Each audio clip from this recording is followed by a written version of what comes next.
तो इजरायल और हमास में 14 दिनों से जारी जंग के बीच आज की सबसे बड़ी खबर आई है, क्योंकि अमेरिका पर हमला अब विश्व युद्ध होगा। और महत्वपूर्ण है कि अमेरिका की एंट्री ने वर्ल्ड वॉर का क्या अब ट्रिगर दबा दिया है। अरब की धरती से विश्व युद्ध के ये साफ संकेत मिल रहे हैं। एक तरफ हमास, दूसरी तरफ हिजबुल्ला। इजरायल के खिलाफ 4 नए फ्रंट कैसे हो गए हैं तैयार, इसी पर होगी ये खास रिपोर्ट। और ईरान की खुली धमकी है कि अगर गाजा पर हमले बंद नहीं हुए तो ईरान पर कई अरब मुल्क मिलकर एक साथ हमला करेंगे। ऐसे में सवाल यही है कि क्या विश्व युद्ध का काउंटडाउन शुरू हो चुका है? क्या विश्व युद्ध की आशंका और ज्यादा बढ़ रही है? इजरायल और हमास की जंग का क्या अंजाम होगा? इस बुलेटिन में इसके बारे में विस्तार से बात करेंगे। मेहमानों का एक पैनल भी हमारे साथ मौजूद है। शुरुआत इस वक्त की बड़ी खबर से करते हैं। बुलेटिन की बड़ी खबर यह है कि 14वें दिन इजरायली वायुसेना की रात भर एयर स्ट्राइक गाजा पट्टी में चलती रही। इजरायली वायुसेना का हमास पर हमला, एयरफोर्स ने हमास के ऑपरेटिव को मारा है। इजरायल के हमले में हमास का जो बड़ा कमांडर है बताया जा रहा है वो ढेर कर दिया गया। फाइटर जेट ने तबाह किए हमास के ठिकाने, लड़ाकू विमानों ने हमास के ठिकानों पर अटैक किया है। ये जो तस्वीर आप देख रहे हैं, यहीं पर ही हमास के ठिकाने बने हुए थे जहां पर एयर स्ट्राइक की गई।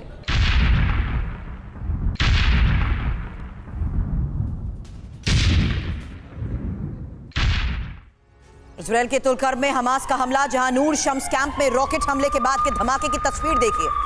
10 इजरायली सैनिक कैसे घायल हुए। इजरायली मीडिया के हवाले से ये खबर है।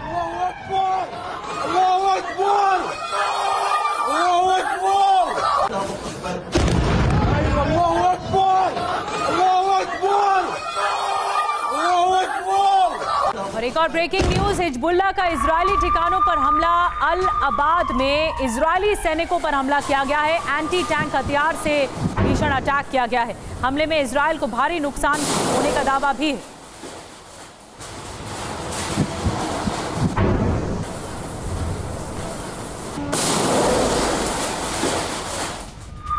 और आईडीएफ का हिजबुल्ला के ठिकानों पर भीषण हमला। लेबनान के अंदर हिजबुल्ला के कैंप पर घातक अटैक। आईडीएफ के हमले में लेबनान थर्रा गया। हमले में हिजबुल्ला को भारी नुकसान का दावा।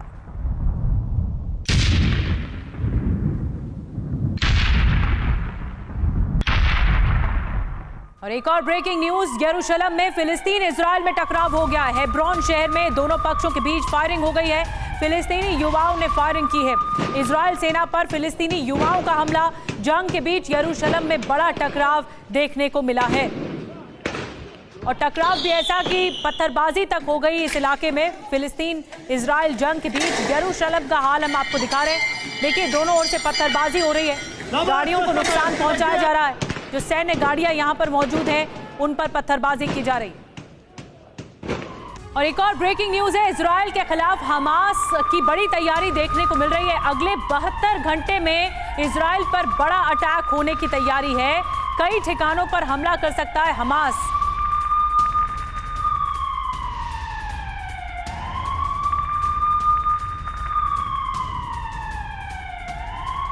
इस खबर का आखिर मतलब क्या है, क्योंकि इजरायल के खिलाफ हमास की ये बड़ी तैयारी और 72 घंटे को लेकर कैसे हमलों की तैयारी को लेकर इनपुट है। इंफॉर्मेशन वॉल का रुख करते ही सबसे पहले ये जानिए, जंग के इस हालात के बीच ये 72 घंटे किस तरीके से इजरायल पर भारी पड़ने का दावा किया जा रहा है, क्योंकि इजरायल के खिलाफ हमास का ये 72 घंटे का खतरनाक प्लान है, जिसके मुताबिक 72 घंटे में इजरायल के कई ठिकानों पर हमले की योजना है। निधि, बिल्कुल। और अल अक्सा मस्जिद में नमाज के बाद हिंसा की आशंका है, क्योंकि शुक्रवार है, जुमा है। हमास की अपील, नमाज के लिए ज्यादा से ज्यादा लोग अल अक्सा मस्जिद पहुंचे, ये भी कहा जा रहा है। ये भी अल अक्सा मस्जिद में सुरक्षा बलों के साथ संघर्ष लोग करें। हमास की तरफ से लोगों के बीच ये संदेश पहुंचाया जा रहा है, यहां तक कि फिलिस्तीनी इजरायल की सभी सीमाओं पर जाकर भी हमला करें।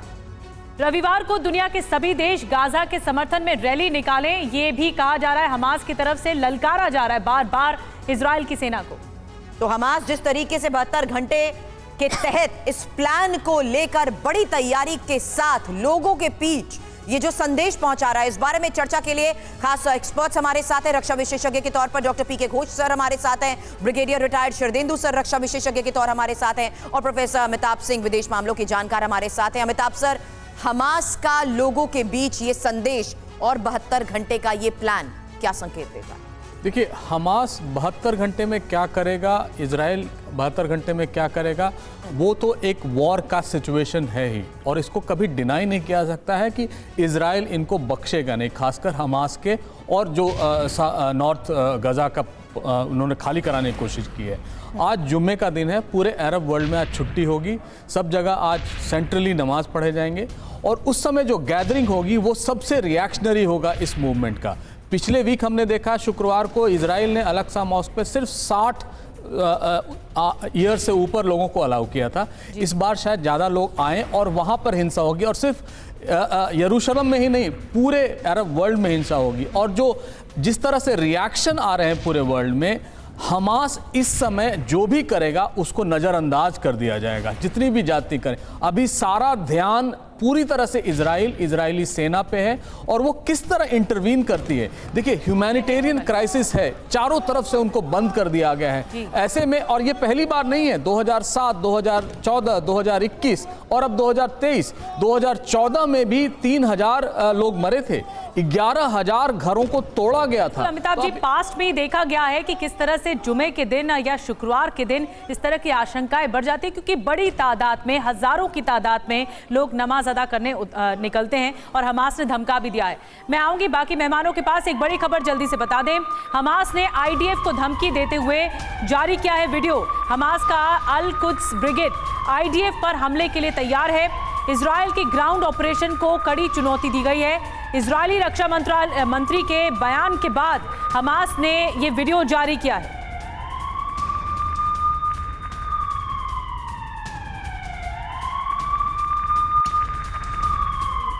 वेस्ट बैंक में आईडीएफ के ड्रोन अटैक की तस्वीर आपके सामने होगी। नूर अल शम्स के ठिकानों पर हमला हुआ है। ड्रोन स्ट्राइकर कैसे लड़ाके मारे गए थे। इजरायली जंग के बीच दुनिया की चिंता बढ़ाने वाली अब खबर आपको बताते हैं। यूएस का नेवादा में परमाणु हथियार परीक्षण हो रहा है। यूएस के परमाणु हथियार परीक्षण के बाद अब डर है पूरी दुनिया में। रूस यूएस में परमाणु हथियारों की होड़ अब संभव हो जाएगी। रूस ने हटाया है परमाणु हथियार परीक्षण से बैन, और रूस के बैन हटाने के बाद अमेरिका का ये परीक्षण हो रहा है। तो ये तस्वीरें और ज्यादा डराती हैं कि दुनिया किस ओर जा रही है। क्या विश्व युद्ध 3 की तरफ आगे बढ़ती हुई दिख रही है।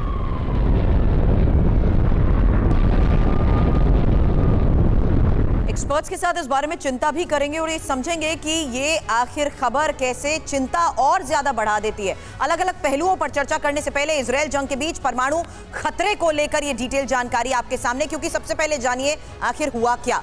दक्षिणी नेवादा में अमेरिका का परमाणु हथियार परीक्षण हुआ। बेहद विध्वंसक न्यूक्लियर हथियार का ये टेस्ट है, जिसको लेकर यूएस का क्या दावा है निधि? बिल्कुल, यूएस का दावा है कि परमाणु खतरा कम करेगा ये हथियार। अब अहम क्या है ये भी समझ लीजिए। रूस के परमाणु हथियार परीक्षण से बैन हटाने के बाद ये टेस्ट किया गया। अब इसका असर क्या होगा, परिणाम क्या होगा? परमाणु हथियार की होड़ बढ़ने का खतरा भी हो जाएगा। सुरभि, हालांकि विशेषज्ञ तो यही कह रहे हैं कि इस तरह के परीक्षण जल्द से जल्द रोके जाएं, लेकिन शरदेंदु सर, इस तरीके के परीक्षण और इसकी टाइमिंग इंपॉर्टेंट हो जाती है। ये क्या वॉर मैसेजिंग है? देखिए, ये इस समय परीक्षण किया गया है जब देखिए हमास और इजराइल के बीच में युद्ध चल रहा है, और उसमें बहुत सारे बड़े बड़े प्लेयर्स भी अपनी पोस्टिंग कर रहे हैं, जिसमें रूस और चाइना भी है और एक ईरान है। ईरान को आज की डेट में एक अनडिक्लेयर्ड न्यूक्लियर पावर माना जाता है, क्योंकि उसका जो न्यूक्लियर हथियार बनाने की क्षमता है वो काफ़ी एडवांस स्टेज में पहुँच गया, उसको बस परीक्षण करना बाकी है। तो इसके तहत जब ये जो टेस्ट किया है साउथ नेवादा में, ये एक इंसाइट करेगा न्यूक्लियर वॉरफेयर को और आगे बढ़ाएगा। इसमें देखिए रूस आगे बढ़ चढ़ के हिस्सा लेगा, उसकी जो न्यूक्लियर टेक्नोलॉजी बहुत एडवांस है वो भी परीक्षण करेगा, और एक तरीके की होड़ शुरू हो जाएगी जो कुछ दिनों तक थमी हुई थी, वो जो संधि यूएस और रूस के बीच में हुई थी। अब रूस भी हथियार बनाएगा, रूस भी परीक्षण करेगा, तो एक तरीके का एक विश्व को दूसरे दिशा में ले जाता हुआ दिख रहा है। मेरा एक सजेशन है, यूएस एक बहुत बड़ी शक्ति है, बहुत बड़ी पावर है, उसको इस तरीके के होड़ में न पड़ के एक शांति का मैसेज देना चाहिए, दोनों में पीस का वातावरण तैयार करना चाहिए। अगर इस तरीके के परमाणु परीक्षण होते रहे, आप इस बात के हिमायती हैं कि शांति का मैसेज दिया जाना चाहिए, लेकिन एक छोटा सा रिएक्शन डॉक्टर पीके घोष आपसे लूंगी इसी खबर पर कि क्या ये डर को हाईलाइट करने की कोशिश नहीं है अमेरिका की तरफ से इस तरह का टेस्ट करके? देखिए, सबसे पहले तो मैं ये बता दूं कि परमाणु शस्त्र जो हैं वो पॉलिटिकल वेपन्स हैं। चाहे जो कोई कुछ भी कहे, अभी तक परमाणु शस्त्र जो हैं वो पॉलिटिकल मींस के लिए ही इस्तेमाल करते हैं। पिछला बार जो इस्तेमाल हुआ था हिरोशिमा नागासाकी के बाद फिर कभी इस्तेमाल नहीं हुआ। हाँ, ये डेटरेंस के लिए उन्होंने शायद अभी इसी मौके पर उन्होंने ये टेस्ट किया है और ये गलत टाइमिंग है, क्योंकि यूएस को चाहिए कि शांति का दूत बने और ये सब देशों को कहे कि आप साथ आइए, हम शांति बनाए रखेंगे। बिल्कुल। लेकिन अगर आप देखते हैं यूएस एक तरफ से पुतिन को जो एग्रेसर मानते हैं उसको उसके विरुद्ध है और यहाँ पर लोग नेतन्याहू को एग्रेसर मानते हैं और उसके साथ दे रहा है। तो ये जो डाइवर्जेंट मैसेज है, जो एक डाइवर्जेंट मैसेज जो दे रहा है यूएस। सर, ये डाइवर्जन मैसेज है और ये जो रीड बिटवीन द लाइंस आपने किया है, इस पर आगे चर्चा जरूर करूंगी, क्योंकि फिलिस्तीन के समर्थन में यमन में जंगी तैयारी को लेकर एक और बड़ी खबर सामने आई है। बैलिस्टिक मिसाइल को दुनिया को दिखाया गया है। अब ये कैसी मैसेजिंग है, क्योंकि मिसाइल की 2000 किलोमीटर की रेंज तक मार करने की ये क्षमता और इस समय जिस तरीके से बैलिस्टिक मिसाइल को दुनिया के सामने रखा जा रहा है, क्या माना जाए फिलिस्तीन के समर्थन में यमन है और ये यमन की जंगी तैयारी है।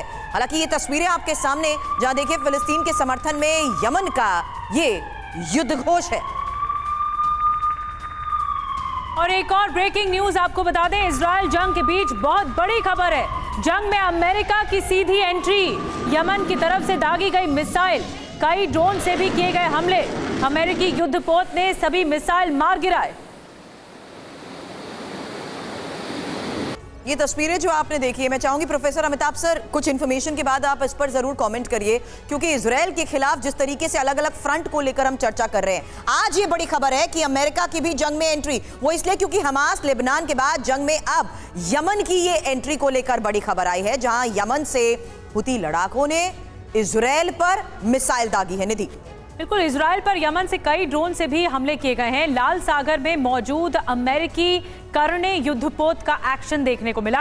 अमेरिकी युद्धपोत ने यमन के मिसाइल को और कई ड्रोन मार गिराए। इजरायली सीमा से दूर किसी देश की तरफ से किया गया ये पहला हमला है। प्रोफेसर अमिताभ जी, मैं आपके पास आ रही हूँ, क्यों आपको लगता है कि ये जो यमन की एंट्री हुई है, अब ऐसे जो मुल्क हैं वो धीरे धीरे एंट्री करेंगे अपना मुफीद समय देखते हुए और हमला करेंगे?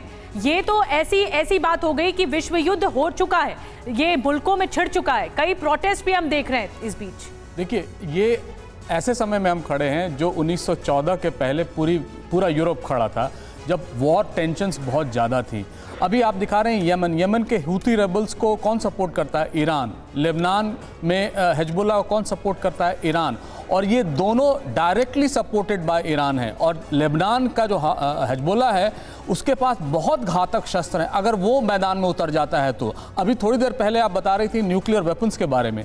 इजराइल भी एक न्यूक्लियर स्टेट है, उसके जो परमाणु हथियार हैं वो पनडुब्बियों में छुपाए गए हैं या अंडरग्राउंड हैं, लेकिन वो भी एक न्यूक्लियर वेपन स्टेट है जिसको अमेरिका ने इनेबल किया है न्यूक्लियर पावर बनाने में। और इजराइल चुप रहता है, इस पर कभी कहता नहीं, लेकिन पूरी दुनिया जानती है अगर तनाव बढ़े, यमन, लेबनान, ईरान तो एकदम खिलाफ है। अगर तनाव बढ़ा तो क्या ये विश्व युद्ध नहीं बनेगा? और इसी मौके का एडवांटेज अगर रूस उठाना चाहे यूक्रेन में, या अमेरिका उठाना चाहे यूक्रेन के खिलाफ, यूक्रेन के समर्थन में रूस के खिलाफ, तो ये पूरा अमिताभ जी वो वक्त आ चुका है जब रूस और अमेरिका इसको फायदा उठा रहे हैं, प्रोवोक करके दूसरे मुल्कों को भी और खुद प्रोवोक होके इस तरह से हमलावर हैं और लगातार ये सिनेरियो सामने आ रहा है। एक बड़ी खबर जल्दी से बता दें, इजराइल ने जारी किया हमास के नेताओं की फोटो। अब देखिए, इजराइल ने एक नई रणनीति बनाई है। अब तक 4 बड़े हमास नेता मारे जा चुके हैं इजराइल के हाथों, और हमास के टॉप महिला लीडर, कल उसकी मौत हुई थी। राजनीतिक ब्यूरो की बड़ी नेता थी जमीला अल शांति, जिसकी मौत हो गई थी। ये 4 का खात्मा हो चुका है। अब बाकी नेताओं की बारी है जो कि इजराइल ने इनके खात्मे के लिए रणनीति बनाई है। हमास पर इजराइल के हमलों के खिलाफ दुनिया भर में जो प्रदर्शन हो रहा है, 6 तस्वीरें एक साथ आपके सामने होंगी और एक क्विक रिएक्शन शरदेंदु सर मैं आपसे चाहूंगी, क्योंकि एक बड़े सपोर्ट के बलबूते अभी तक युद्ध हो रहा है, लेकिन अब ये जो प्रदर्शन हो रहा है, क्या ये सब भी सुनियोजित है? मैं ये इसलिए पूछ रही हूँ क्योंकि यमन, ग्रीस, मिस्र, फ्रांस, तुर्की, स्पेन, हर तरफ एक जैसी तस्वीर, हजारों लोग लगातार प्रदर्शन करते आ रहे हैं।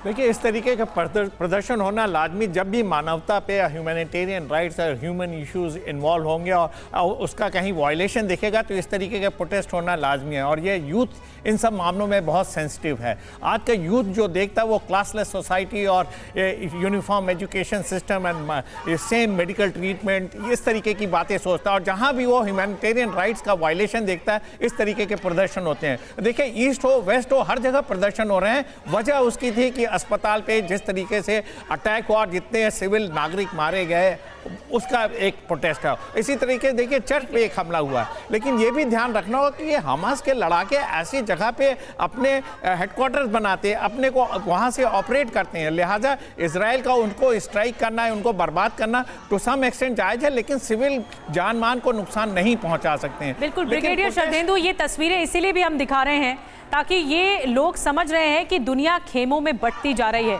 और जो आम जनमानस है, जो आम जनता है, आवाम है, वो दो तरफ होती जा रही है। एक तरफ इजराइल की तरफ तो दूसरी तरफ फिलिस्तीन की तरफ। एक और बड़ी खबर बता दें, सीरिया में अमेरिकी सैन्य बेस पर हमला हुआ है, अटैक हुआ है। कोनेको सैन्य बेस पर मिलिशिया में हमला किया गया। हमले के बाद चारों ओर दिखे आग के गोले। जंग के बीच अमेरिकी बेस पर यह हमला हुआ है। यहां पर अमेरिकी बेस बना हुआ था सीरिया में, जहां पर अटैक किया गया।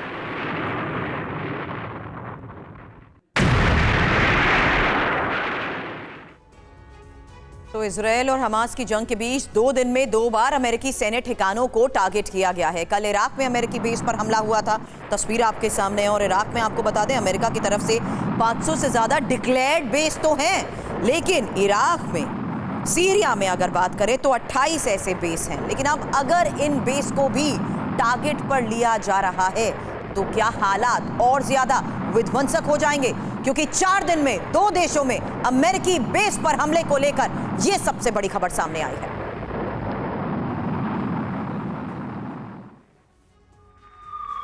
एक और बड़ी खबर आपको बता दें, 4 दिनों में 2 देशों में अमेरिकी बेस पर अटैक हुआ है। इराक में अमेरिकी बेस पर रॉकेट से हमला हुआ है। बगदाद एयरपोर्ट के पास यूएस बेस पर हमला किया गया है। एंटी रॉकेट सिस्टम ने हमले को नाकाम कर दिया। 2 दिन पहले भी अमेरिकी बेस पर हमला हुआ था। डॉक्टर पीके घोष, एक तरफ तो मिस्र ये कह रहा है कि हम सप्लाई चेन को दुरुस्त करेंगे, सुपरवाइज करेंगे, यूएन के साथ मिलकर आगे मदद पहुंचाएंगे उन पीड़ितों तक जो कि शिफ्ट हो रहे हैं साउथ गाजा में। और दूसरी तरफ हमास प्रमुख कह रहे हैं कि अब ये जंग और तेज होगी और जो लोग बचे हैं उन्हें मिस्र भेज देंगे हम। ये मैं मिस्र के बारे में बताना चाहता हूँ। देखिए, मिस्र बहुत दबाव पे है। America, UN security council, publicly नहीं बट इंडिविजुअल देशों ने कहा है यूएन से कि वो एक तो ह्यूमैनिटेरियन एड जाने दे, पर उन्हें मालूम है अगर ये रफा का ये चेक पॉइंट उन्होंने खोल दिया तो हज़ारों के तौर पर ये रिफ्यूजीज आकर मिस्र में बैठ जाएंगे, और ये वो बिल्कुल ही नहीं चाहते। जॉर्डन में भी यही हो सकता है। अगर याद हो, बाइडेन जब आ रहे थे वो सीसी से मिलने वाले थे जो मिस्र के राष्ट्रपति हैं, और जॉर्डन के किंग अब्दुल्ला से मिलने वाले थे, और पैलेस्टीनियन उससे मिलने वाले थे। वो यही कहने वाले थे कि देखिए, आप प्लीज़ ह्यूमैनिटेरियन एड जाने दीजिए, आप प्लीज़ रिफ्यूजी लीजिए, लेकिन उन्होंने ऐसा नहीं किया। और अभी तक रफा तो क्या मिस्र साथ देगा हमास का? क्या मिस्र साथ देगा? मिस्र साथ नहीं देना चाहता है।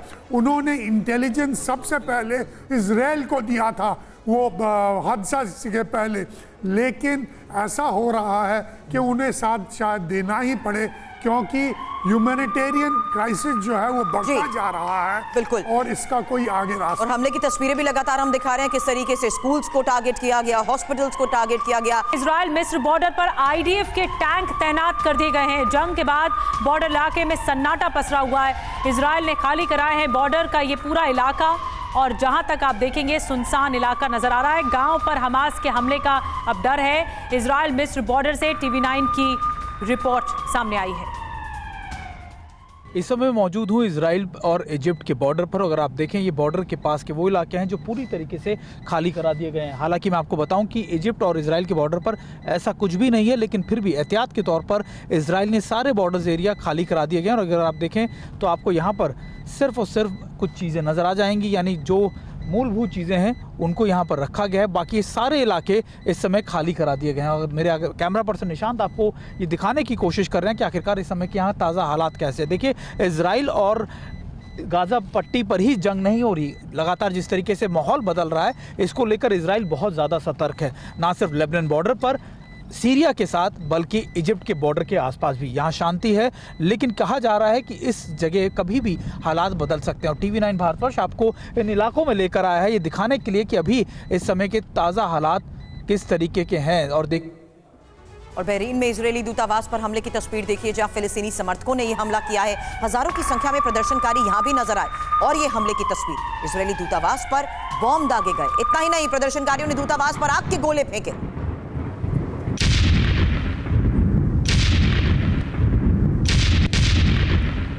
इजराइल के तुलकर में हमास का हमला, नूर शम्स कैंप में रॉकेट हमले के बाद धमाका। हमले में 10 इजरायली सैनिक घायल हुए।